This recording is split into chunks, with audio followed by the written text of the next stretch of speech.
Good evening. We're starting in Genesis chapter 14, and we're going to read about a lot of kings, and it might make you question where all these kings came from. Well, the word king as used in this chapter is not the same as the kings that we'll find later on in the Old Testament. These are kings of city-states. And so it might make more sense to think of them as mayors. Definitely powerful, but ruling over their city and the immediate area rather than large countries. Genesis 14.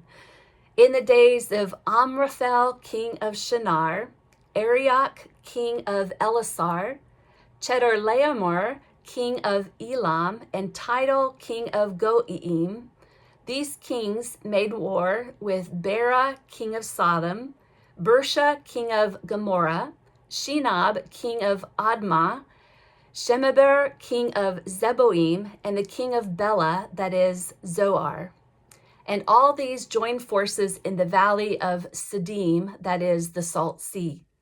12 years they had served Chedorlaomer, but in the 13th year they rebelled.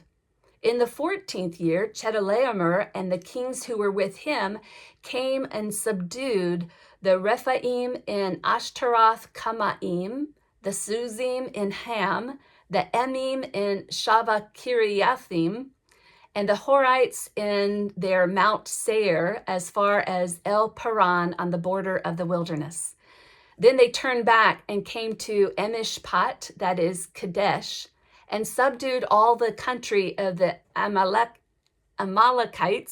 and also the Amorites who dwelt in Hazazon Tamar.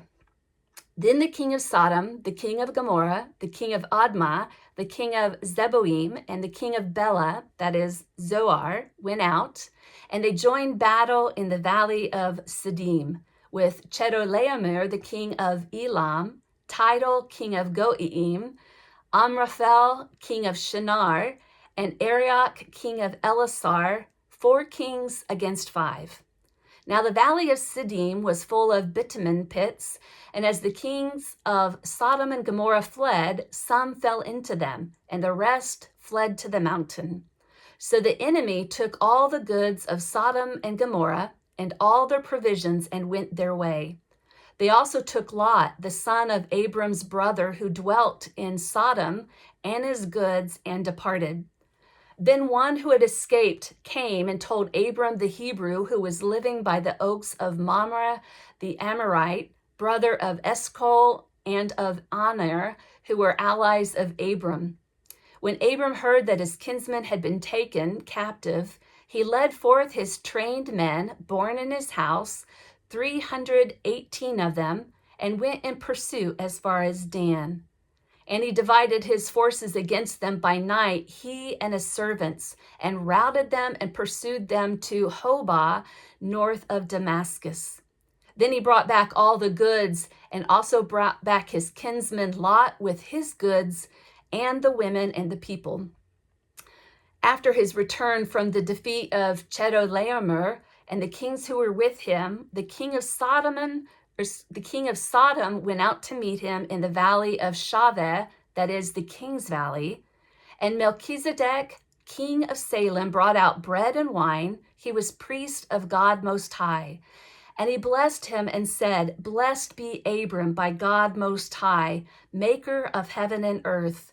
And blessed be God Most High, who has delivered your enemies into your hand." And Abram gave him 1/10 of everything.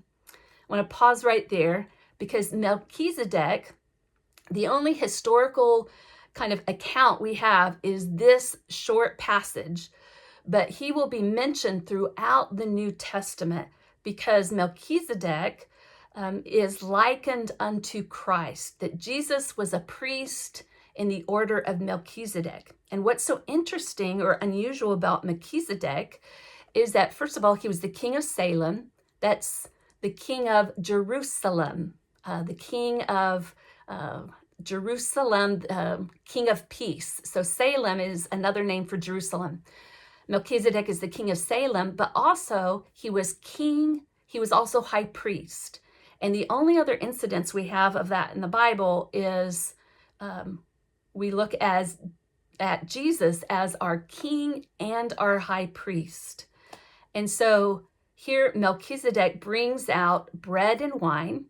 And for followers of Christ, we see that as kind of the forerunner of Holy Communion. The symbols, bread and wine, are the symbols of Christ's body and blood, which were given for us for new life, for redemption and forgiveness for our sins. And so Melchizedek is just a short passage about him in the Old Testament, but there are several passages for him in the New Testament.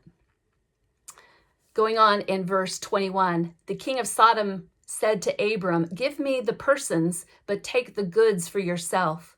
But Abram said to the king of Sodom, "I have sworn to the Lord Most High, maker of heaven and earth, that I would not take a thread or a sandal thong or anything that is yours, lest you should say, I have made Abram rich. I will take nothing but what the young men have eaten, and the share of men who went with me, let Aner, Eshcol, and Mamre take their share." So tomorrow we'll start in Genesis 15, and hopefully we will not have so many crazy names for me to try to muddle my way through. Thank you for joining me tonight, and I look forward to seeing you tomorrow.